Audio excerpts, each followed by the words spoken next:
Hello everyone, my name is Gaurav.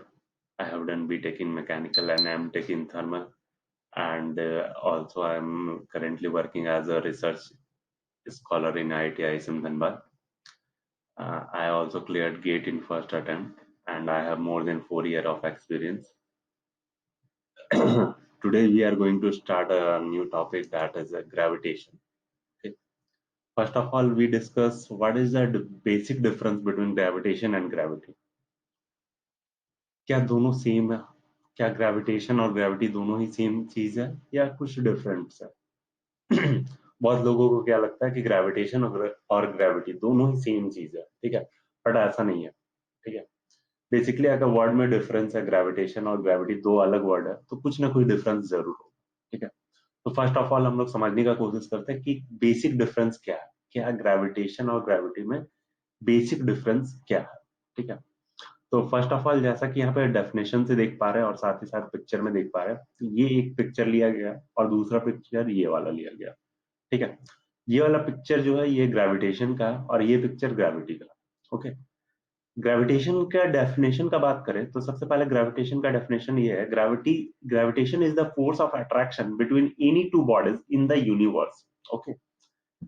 कोई भी दो बॉडीज यूनिवर्स के बीच में, उसके बीच का फोर्स ऑफ अट्रैक्शन को हम लोग क्या बोलते हैं? ग्रेविटेशन बोलते हैं, ठीक है। ये कोई भी बॉडीज हो सकता है और कहाँ पे हो सकता है? तो यूनिवर्स में, ठीक है। बट अगर हम लोग ग्रेविटी की बात करें, ठीक है, तो gravity is the special case of gravitation, okay. Gravity is the special case of gravitation, ठीक है। एक स्पेशल केस है। और होता क्या है ग्रेविटी? तो gravity is the force of attraction between the earth and any object lying on और नियर इट्स सरफेस, ठीक है। इसका क्या मीनिंग हुआ कि ग्रेविटी एक फोर्स है। कैसा फोर्स? तो फोर्स ऑफ अट्रैक्शन। कहां पे? तो between the earth and any object lying on और नियर इट्स सरफेस। कोई भी ऑब्जेक्ट जो कि अर्थ के नजदीक हो या अर्थ पे लाई करता हो, ओके। दैट मीन्स क्या कि ग्रेविटी के केस में क्या इंपॉर्टेंट चीज यहाँ पे मिल रहा है अपने को? अर्थ। एक वर्ड अपने को क्या मिल रहा है कि पहला जो मेरा बॉडी होना चाहिए वो अर्थ होना चाहिए, और दूसरा जो ऑब्जेक्ट होना चाहिए वो क्या होना चाहिए? कोई भी ऑब्जेक्ट हो जो कि क्या हो, अर्थ के सरफेस पे लाई करता हो या नियर द अर्थ हो, ठीक है।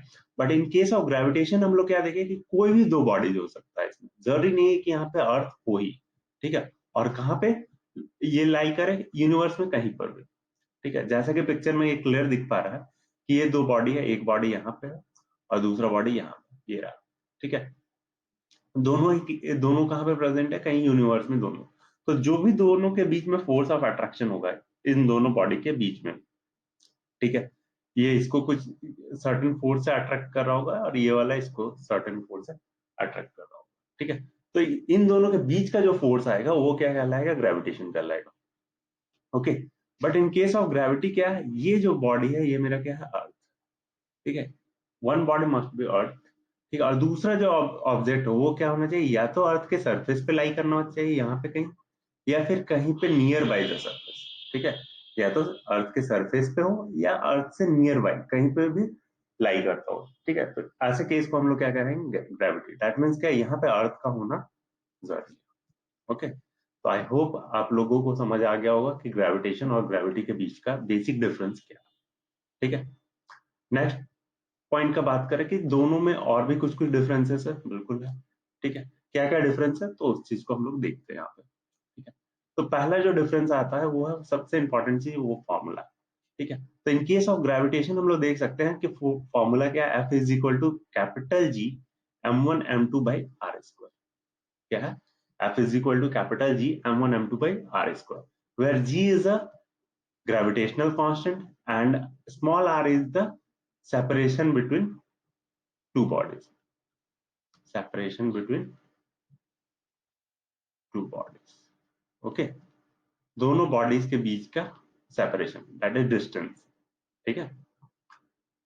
But in case of gravity formula क्या हो जा रहा है? F is equal to m into G, okay. That means mass को जब हम लोग small g, that is acceleration due to gravity, ठीक है, जिसका वैल्यू हम लोग generally 9.8 metre per second square लेते हैं।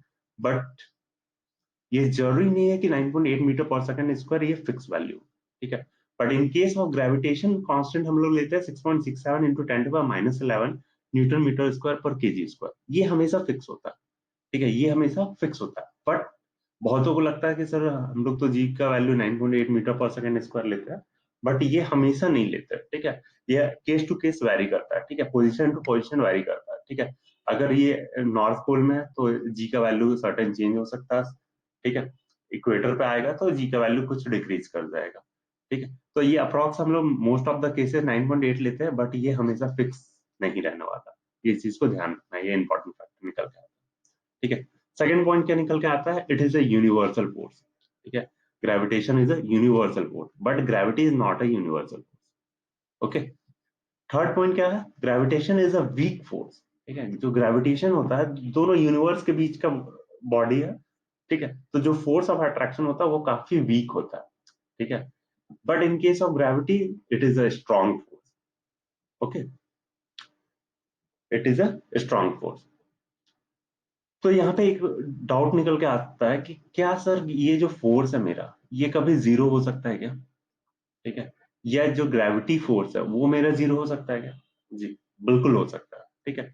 अगर हम इस फोर्स का बात करें, दैट इज ग्रेविटेशन फोर्स का अगर हम बात करें, तो वो किस केस में जीरो होगा, जब ये मेरा जो डिस्टेंस है आर, आर का वैल्यू हम लोग क्या कर दे, इंफिनिटी रख दे, ठीक है, आर का वैल्यू इंफिनिटी, दैट इज दो बॉडीज के बीच में काफी ज्यादा सेपरेशन, ठीक है, दोनों बॉडीज के बीच में क्या हो, काफी ज्यादा सेपरेशन, दोनों बॉडी काफी दूर पे लाई करे, उस केस में क्या होगा, ये आर का वैल्यू इंफिनिटी हो जाएगा, और अगर कोई किसी भी चीज को हम लोग किसी भी कांस्टेंट टर्म को इंफिनिटी से डिवाइड करते हैं तो फोर्स वहां पे क्या निकल के आ जाएगा, जीरो, ठीक है, ये पूरा टर्म क्या हो जाएगा, zero, that is gravitation force will be zero, ठीक है। इन केस ऑफ ग्रेविटी क्या होगा, फोर्स कब जीरो हो जाएगा, ये टोटली डिपेंड करेगा किसमें, स्मॉल जी पे, किस पे डिपेंड करेगा, स्मॉल डी, और स्मॉल जी क्या है, एक्सेलरेशन ड्यू टू ग्रेविटी है, ठीक है। यहाँ पे मास तो क्या होता है, मास हमेशा कांस्टेंट टर्म होता है, बिकॉज मास मास क्या होता है, quantity of matter present in या कंटेन इन अ बॉडी, ठीक है, वो मास होता है।